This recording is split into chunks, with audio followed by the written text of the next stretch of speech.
ನಮಸ್ಕಾರ ಸ್ನೇಹಿತರೆ, ಕರ್ನಾಟಕ ಮ್ಯಾಟರ್ಸ್ಗೆ ಮತ್ತೊಮ್ಮೆ ಸ್ವಾಗತ. ನೇತ್ರಾವತಿ ತೀರದ ಪವಿತ್ರ ಕ್ಷೇತ್ರ ಧರ್ಮಸ್ಥಳ ಲಕ್ಷಾಂತರ ಭಕ್ತರ ನಂಬಿಕೆಯ ಕೇಂದ್ರ. ಆದರೆ ಇಂದು ಇದೇ ಕ್ಷೇತ್ರದ ಸುತ್ತ ಹಲವು ಬೆಳವಣಿಗೆಗಳು, ಸಂಘರ್ಷಗಳು ಮತ್ತು ಕಾನೂನು ಸಮರಗಳು ಜೋರಾಗಿವೆ.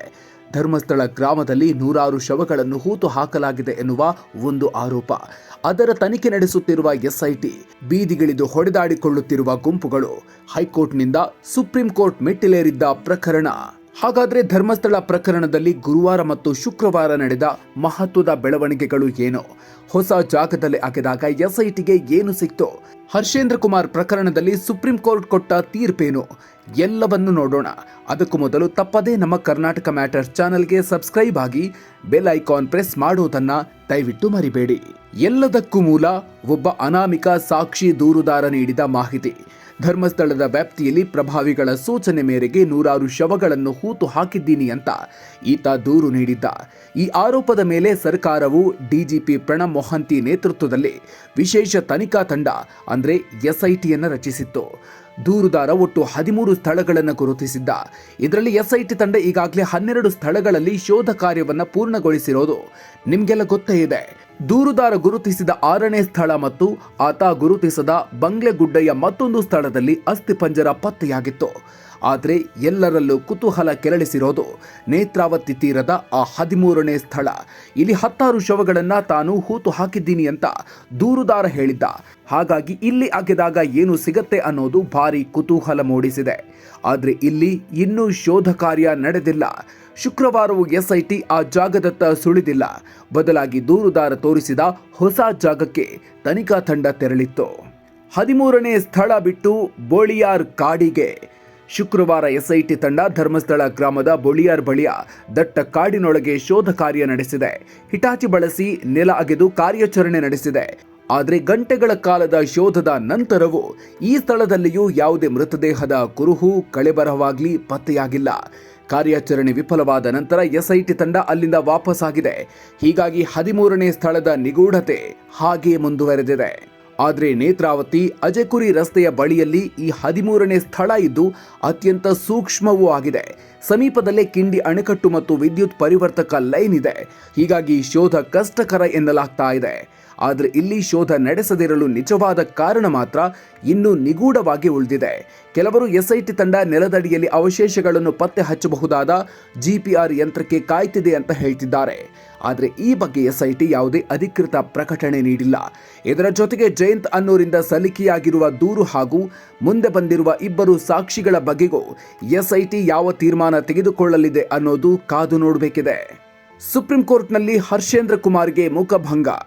ಒಂದೆಡೆ ತನಿಖೆ ನಡೀತಾ ಇದ್ರೆ ಇನ್ನೊಂದೆಡೆ ಈ ಪ್ರಕರಣಕ್ಕೆ ಸಂಬಂಧಪಟ್ಟಂತೆ ಕಾನೂನು ಸಮರ ಜೋರಾಗಿದೆ. ಶ್ರೀ ಕ್ಷೇತ್ರ ಧರ್ಮಸ್ಥಳದ ಧರ್ಮಾಧಿಕಾರಿ, ರಾಜ್ಯಸಭಾ ಸದಸ್ಯ ಡಾಕ್ಟರ್ ಡಿ ವೀರೇಂದ್ರ ಹೆಗಡೆ ಅವರ ಸಹೋದರ ಹರ್ಷೇಂದ್ರ ಕುಮಾರ್ ತಮ್ಮ ಕುಟುಂಬ ಮತ್ತು ಕ್ಷೇತ್ರದ ವಿರುದ್ಧ ಅವಹೇಳನಕಾರಿ ಸುದ್ದಿ ಪ್ರಸಾರ ಮಾಡದಂತೆ ಬೆಂಗಳೂರು ಸಿಟಿ ಸಿವಿಲ್ ಮತ್ತು ಸೆಷನ್ಸ್ ನ್ಯಾಯಾಲಯದಿಂದ ತಡೆಯಾಜ್ಞೆ ಪಡ್ಕೊಂಡಿದ್ರು. ಸಿವಿಲ್ ನ್ಯಾಯಾಲಯವು ಈ ಸಂಬಂಧ ಏಕಪಕ್ಷೀಯ ತಡೆಯಾಜ್ಞೆ ನೀಡಿದ್ದು, ಕುಡ್ಲಾ ರ್ಯಾಂಪೇಜ್ ಎಂಬ ಯೂಟ್ಯೂಬ್ ಚಾನೆಲ್ ಹೈಕೋರ್ಟ್ ಮೆಟ್ಟಿಲೇರಿದ್ದರಿಂದ ಈ ತಡೆಯಾಜ್ಞೆ ರದ್ದುಗೊಂಡಿತ್ತು. ಅಲ್ಲದೆ ಆರಂಭದಲ್ಲಿ ಏಕಪಕ್ಷೀಯ ತಡೆಯಾಜ್ಞೆ ನೀಡಿದ್ದ ನ್ಯಾಯಾಧೀಶ ವಿಜಯ್ ಕುಮಾರ್ ರೈ ವಿರುದ್ಧವೂ ಆಪಾದನೆ ಕೇಳಿ ಬಂದಿದ್ದರಿಂದ ಪ್ರಕರಣ ಮತ್ತೊಂದು ಪೀಠಕ್ಕೆ ವರ್ಗಾವಣೆಯಾಗಿತ್ತು. ಆದರೆ ಅಲ್ಲಿಯೂ ತಡೆಯಾಜ್ಞೆ ಸಿಕ್ಕಿರಲಿಲ್ಲ.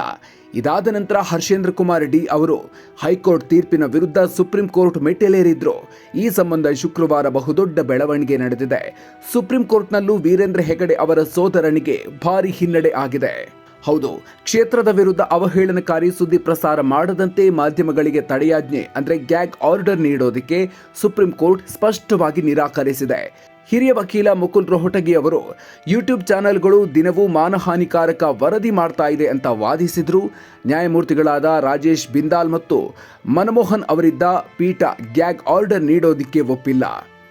ನ್ಯಾಯಮೂರ್ತಿ ಮನಮೋಹನ್ ಅವರು ಗ್ಯಾಗ್ ಆರ್ಡರ್ಗಳನ್ನು ಅತ್ಯಂತ ಅಪರೂಪದ ಪ್ರಕರಣಗಳಲ್ಲಿ ಮಾತ್ರ ನೀಡಲಾಗುತ್ತೆ, ಇದು ಅಭಿವ್ಯಕ್ತಿ ಸ್ವಾತಂತ್ರ್ಯವನ್ನ ಹತ್ತಿಕ್ಕುತ್ತೆ. ನಾವು ಮುಕ್ತ ದೇಶದಲ್ಲಿ ವಾಸಿಸ್ತಾ ಇದ್ದೀವಿ ಅಂತ ಖಡಕ್ಕಾಗಿ ಅಭಿಪ್ರಾಯವನ್ನು ವ್ಯಕ್ತಪಡಿಸಿದ್ದಾರೆ. ಕೊನೆಗೆ ಮಾಧ್ಯಮಗಳಿಗೆ ಯಾವುದೇ ತಡೆಯಾಜ್ಞೆ ನೀಡಲು ನಿರಾಕರಿಸಿದ ಸುಪ್ರೀಂ ಕೋರ್ಟ್ ಈ ಅರ್ಜಿಯನ್ನ ಮತ್ತೆ ಬೆಂಗಳೂರಿನ ವಿಚಾರಣಾ ನ್ಯಾಯಾಲಯಕ್ಕೆ ವಾಪಸ್ ಕಳಿಸಿದೆ. ಮುಂದಿನ 2 ವಾರದ ಒಳಗೆ ಹೊಸದಾಗಿ ವಾದ ವಿವಾದ ಆಲಿಸಿ ಸ್ವತಂತ್ರವಾಗಿ ತೀರ್ಮಾನ ಕೈಗೊಳ್ಳುವಂತೆ ವಿಚಾರಣಾ ನ್ಯಾಯಾಲಯಕ್ಕೆ ಸೂಚಿಸಿದೆ. ಇದು ಪತ್ರಿಕಾ ಸ್ವಾತಂತ್ರ್ಯದ ಪರವಾಗಿ ಬಂದಿರುವ ಮಹತ್ವದ ಬೆಳವಣಿಗೆ ಆಗಿದೆ. ಬೀದಿ ಸಂಘರ್ಷ, ಓರ್ವನ ಬಂಧನ. ನ್ಯಾಯಾಲಯದಲ್ಲಿ ವಾದ ವಿವಾದಗಳು ನಡೀತಾ ಇದ್ರೆ ಧರ್ಮಸ್ಥಳದ ಬೀದಿಗಳಲ್ಲಿ ಪರಿಸ್ಥಿತಿ ಕೈಮೀರಿ ಹೋಗಿದೆ. ದೇವಸ್ಥಾನದ ಭಕ್ತರು ಅಂತ ಹೇಳ್ಕೊಂಡವರು ಬುಧವಾರ ನೇತ್ರಾವತಿ ಸಮೀಪದ ಪಾಂಗಳದಲ್ಲಿ 3 ಯೂಟ್ಯೂಬರ್ಗಳು ಹಾಗೂ ಓರ್ವ ಕ್ಯಾಮರಾಮನ್ ಮೇಲೆ ಹಲ್ಲೆಯನ್ನು ನಡೆಸಿದ್ರು. ಇದಾದ ನಂತರ ಯೂಟ್ಯೂಬರ್ಗಳು ದಾಖಲಾಗಿದ್ದ ಉಜಿರೆಯ ಆಸ್ಪತ್ರೆಯ ಬಳಿ ಖಾಸಗಿ ಸುದ್ದಿವಾಹಿನಿಯ ವರದಿಗಾರರ ಮೇಲೆಯೂ ಹಲ್ಲೆ ನಡೆದಿದೆ ಎಂಬ ಆರೋಪ ಕೇಳಿಬಂತು. ಈ ಎಲ್ಲ ಘಟನೆಗಳಿಗೆ ಸಂಬಂಧಪಟ್ಟಂತೆ ಧರ್ಮಸ್ಥಳ ಮತ್ತು ಬೆಳ್ತಂಗಡಿ ಠಾಣೆಯಲ್ಲಿ ಒಟ್ಟು ಬರೋಬ್ಬರಿ 7 ಎಫ್ಐಆರ್ಗಳು ದಾಖಲಾಗಿದ್ದು, ಹಲ್ಲೆ ಪ್ರತ್ಯಾರೋಪ, ಕಾನೂನು ಬಾಹಿರವಾಗಿ ಗುಂಪು ಸೇರಿದ್ದು ಮತ್ತು ಪೊಲೀಸರ ಕರ್ತವ್ಯಕ್ಕೆ ಅಡ್ಡಿಪಡಿಸಿದ ಬಗ್ಗೆ ಸುಮೋಟೋ ಪ್ರಕರಣಗಳು ಸೇರಿವೆ. ಮಹತ್ವದ ಬೆಳವಣಿಗೆಯಲ್ಲಿ ಹಲ್ಲೆ ಪ್ರಕರಣಕ್ಕೆ ಸಂಬಂಧಪಟ್ಟಂತೆ ಗುರುವಾರ ಸೋಮನಾಥ ಸಫಲ್ಯ ಎಂಬಾತನನ್ನ ಪೊಲೀಸರು ಬಂಧಿಸಿದ್ದಾರೆ. ಈ ಮೂಲಕ ಈ ಹಲ್ಲೆ ಪ್ರಕರಣದಲ್ಲಿ ಮೊದಲ ಬಂಧನ ನಡೆದಿದ್ದು, ಇವರನ್ನು 14 ದಿನಗಳ ಕಾಲ ನ್ಯಾಯಾಂಗ ಬಂಧನಕ್ಕೆ ಒಪ್ಪಿಸಲಾಗಿದೆ. ಸಾಮಾಜಿಕ ಜಾಲತಾಣಗಳಲ್ಲಿ ಸುಳ್ಳು ಸುದ್ದಿ ಹಬ್ಬುತ್ತಿದ್ದಾರೆ ಅಂತ ಹೇಳಿ ಇನ್ನೂ 3 ಎಫ್ಐಆರ್ಗಳನ್ನು ದಾಖಲಿಸಲಾಗಿದೆ. ಗಿರೀಶ್ ಮಟ್ಟಣ್ಣನವರ್, ಮಹೇಶ್ ಶೆಟ್ಟಿ ತಿಮರೋಡಿ ಹಾಗೂ ಪುನೀತ್ ಕೆರೆಹಳ್ಳಿ ಮೇಲೆ ದೂರು ದಾಖಲಾಗಿದೆ. ತನಿಖಾಧಿಕಾರಿ ವಿರುದ್ಧ ಅಪಸ್ವರ. ಇವೆಲ್ಲದರ ನಡುವೆ ಎಸ್ಐಟಿ ತಂಡದಲ್ಲಿರುವ IPS ಅಧಿಕಾರಿ ಹಾಗೂ ಈ ಪ್ರಕರಣದ ತನಿಖಾಧಿಕಾರಿ ಜಿತೇಂದ್ರ ಕುಮಾರ್ ದಯಾಮ್ ಅವರನ್ನ ಕೈಬಿಡಬೇಕು ಎಂಬ ಆಗ್ರಹವು ಕೇಳಿಬಂದಿದೆ. ಹಳೆ ಪ್ರಕರಣವೊಂದನ್ನು ಉಲ್ಲೇಖಿಸಿ ಅವರನ್ನು ಎಸ್ಐಟಿಯಿಂದ ಕೈಬಿಡುವಂತೆ ವಕೀಲ ಎಲ್ ಸೂರ್ಯ ಮುಕುಂದರಾಜ್ ಡಿಜಿಪಿಗೆ ಪತ್ರ ಬರೆದಿದ್ದಾರೆ. ಧರ್ಮಸ್ಥಳ ಪರ ಬಿಜೆಪಿ ನಾಯಕರ ಬ್ಯಾಟಿಂಗ್. ಇಷ್ಟೆಲ್ಲ ನಡೀತಾ ಇರಬೇಕಾದ್ರೆ ಅತ್ತ ಧರ್ಮಸ್ಥಳ ದೇವಸ್ಥಾನಕ್ಕೆ ಸಂಬಂಧಿಸಿದವರು ಎದ್ದು ಕುಳಿತಿದ್ದಾರೆ. ಪುಣ್ಯಕ್ಷೇತ್ರ ಸಂರಕ್ಷಣಾ ಸಮಿತಿ ಹೆಸರಿನಲ್ಲಿ ಧರ್ಮ ಜಾಗರಣ ಸಮಾವೇಶ ಘೋಷಣೆ ಆಗಿದೆ. ಇದು ಧರ್ಮಸ್ಥಳದ ವಿರುದ್ಧ ನಡೀತಾ ಇರುವ ವ್ಯವಸ್ಥಿತ ಷಡ್ಯಂತ್ರ. ಇದರ ಹಿಂದೆ ವಿದೇಶಿ ಹಣ ಮತ್ತು ಭಯೋತ್ಪಾದಕ ಸಂಘಟನೆಗಳ ನಂಟಿನ ಸಂಶಯ ಇದೆ ಎಂದೆಲ್ಲ ಆರೋಪಿಸಿರುವ ಈ ಸಂಘಟನೆ ಸಮಾವೇಶ ಘೋಷಿಸಿದೆ. ಇನ್ನೊಂದೆಡೆ ಬಿಜೆಪಿ ನಾಯಕರು ಸರಣಿಯಾಗಿ ಧರ್ಮಸ್ಥಳದವರ ಪರ ಬ್ಯಾಟ್ ಬೀಸಲಾರಂಭಿಸಿದ್ದಾರೆ. ಪ್ರತಾಪ್ ಸಿಂಹ, ಸುರೇಶ್ ಕುಮಾರ್ ಮೊದಲಾದವರ ಬಳಿಕ ಸ್ವತಃ ಬಿಜೆಪಿಯ ರಾಷ್ಟ್ರೀಯ ಸಂಘಟನಾ ಪ್ರಧಾನ ಕಾರ್ಯದರ್ಶಿ BL ಸಂತೋಷ್ ಧರ್ಮಸ್ಥಳವನ್ನ ಟಾರ್ಗೆಟ್ ಮಾಡಲಾಗ್ತಾ ಇದೆ ಅಂತ ಶುಕ್ರವಾರ ಪೋಸ್ಟ್ ಹಾಕಿದ್ದಾರೆ. ಇತ್ತ ವಿಶ್ವ ಹಿಂದೂ ಪರಿಷತ್ ಕೂಡ ಪಟ್ಟಬದ್ಧ ಹಿತಾಸಕ್ತಿಗಳು ಹಾಗೂ ಹಿಂದೂ ವಿರೋಧಿ ಶಕ್ತಿಗಳು ವ್ಯಾಪಕವಾಗಿ ಅಪಚಾರವೆಸಗ್ತಾ ಇದ್ದು ಧರ್ಮಸ್ಥಳದ ಗೌರವ ಹಾಗೂ ಘನತೆಯನ್ನು ಕುಗ್ಗಿಸಲು ಯತ್ನಿಸ್ತಾ ಇವೆ ಅಂತ ದೂರಿದೆ. ಸವಾಲುಗಳು ಮತ್ತು ಮುಂದೇನು? ಒಟ್ಟಿನಲ್ಲಿ ಧರ್ಮಸ್ಥಳ ಪ್ರಕರಣ ದಿನಕ್ಕೊಂದು ತಿರುವು ಪಡ್ಕೊಳ್ತಾ ಇದೆ.